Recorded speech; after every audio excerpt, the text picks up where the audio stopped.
Morning! Good afternoon, guys!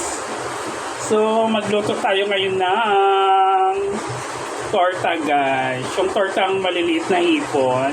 Yung pinakamaliit na hipon, guys. Ayan.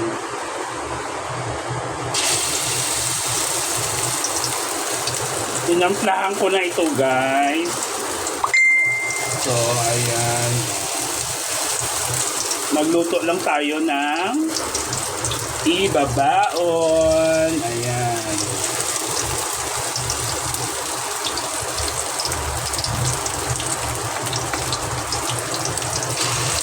Tapos, tinimplahan ko na ito, guys, ng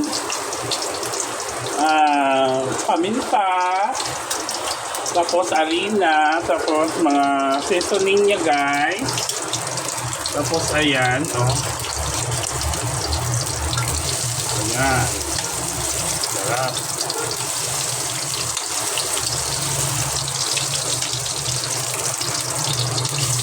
Ayun na po, bahala kung ano mga seasoning ang ilagay nyo.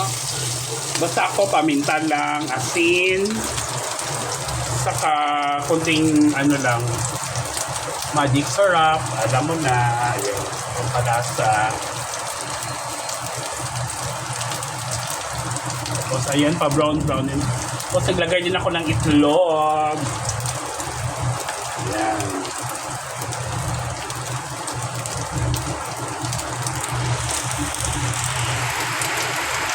So, ayan. So, antayin lang natin maluto, guys.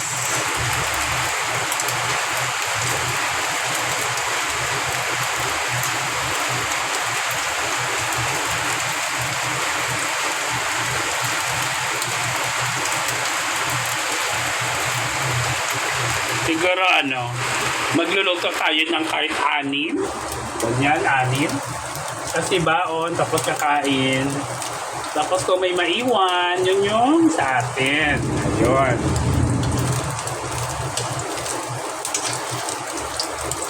Ayan. Balik ko rin.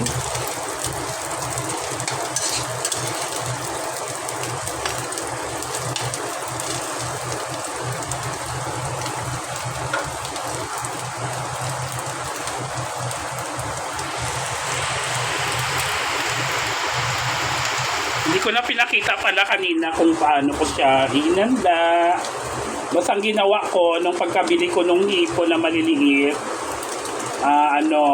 inugasan ko siya sa strainer, guys, kasi hindi pwedeng hindi idaan sa strainer kasi alam nyo na baka kasi maliliit ang naipon siya, guys.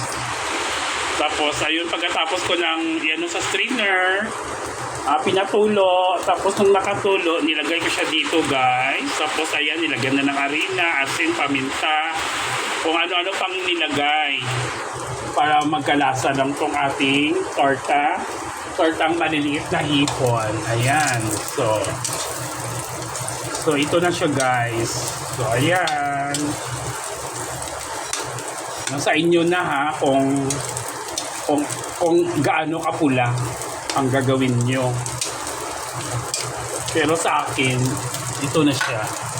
So parang ang konti na lang ng mantika, magdagdag tayo. Ito ang mantika. Ayan.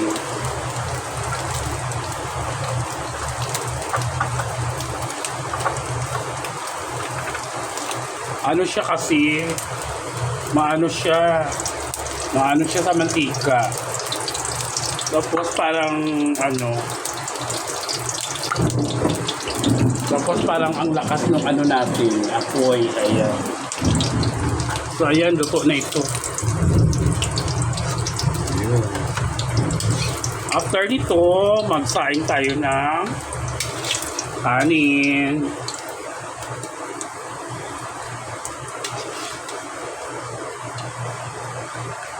Ito na yung first batch.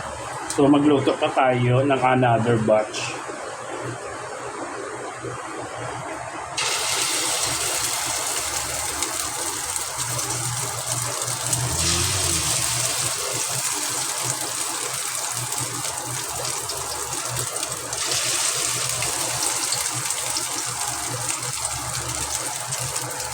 So, luto tayo ng 8. Ayan o.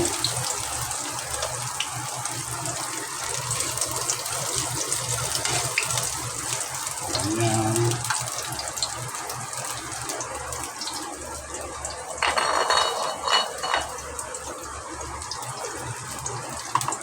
Tapos, kapag hindi siya maubos, ilagay lang siya sa ref.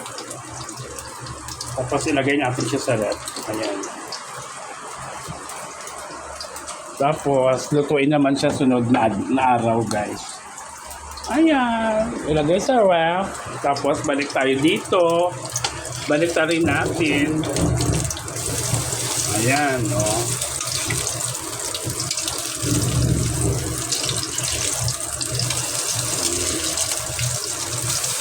Ito lang. So, tipid-tipid lang siya. Siguro, ang bili ko doon sa Ipon is 35.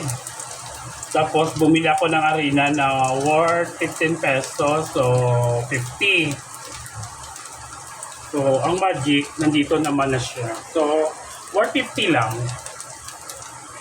Kasi may asin, may magic, may ano nandito na rin naman na siya. Meron na kami niyan. So ang binili ko lang talaga is worth 50 pesos. Yun lang, 50 pesos. May ulam ka ng ganito.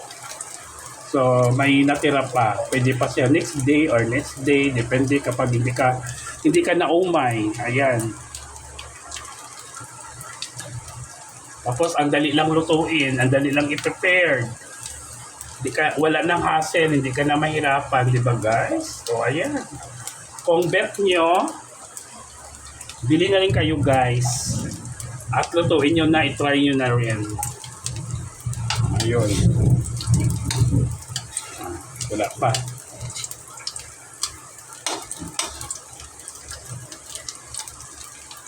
So yun lang.